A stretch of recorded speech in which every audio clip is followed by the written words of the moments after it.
Welcome to Samba Samba. Enjoy the video. You start by creating an isolated Python environment and installing core libraries. This avoids dependency conflicts later. Once done, pick a lightweight model backbone like MobileNet or ResNet and prepare a foldered dataset where each class is its own directory. Make sure to write a small data loader using TorchVision or TF. Data that loads, resizes, and augments images.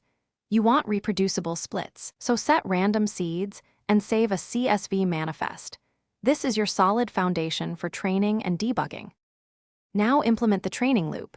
Forward pass, compute loss, backpropagate, and step the optimizer, repeat. Use learning rate schedules and weight decay to stabilize convergence and apply augmentations like flips and color jitter to improve generalization. Once per epoch, run validation to monitor accuracy and loss. Save the best checkpoint by validation metric. Make sure to log precision, recall, and confusion matrices so you understand class-level performance. This informs whether to adjust class weights or gather more data. Finish by converting your trained model into a production-ready format and build a lightweight inference pipeline using OpenCV for preprocessing. Wrap it in an API or mobile SDK.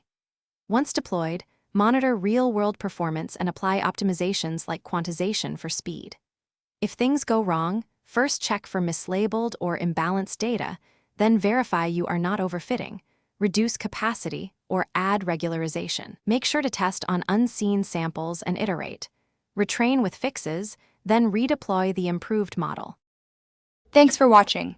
Consider subscribing if we helped you.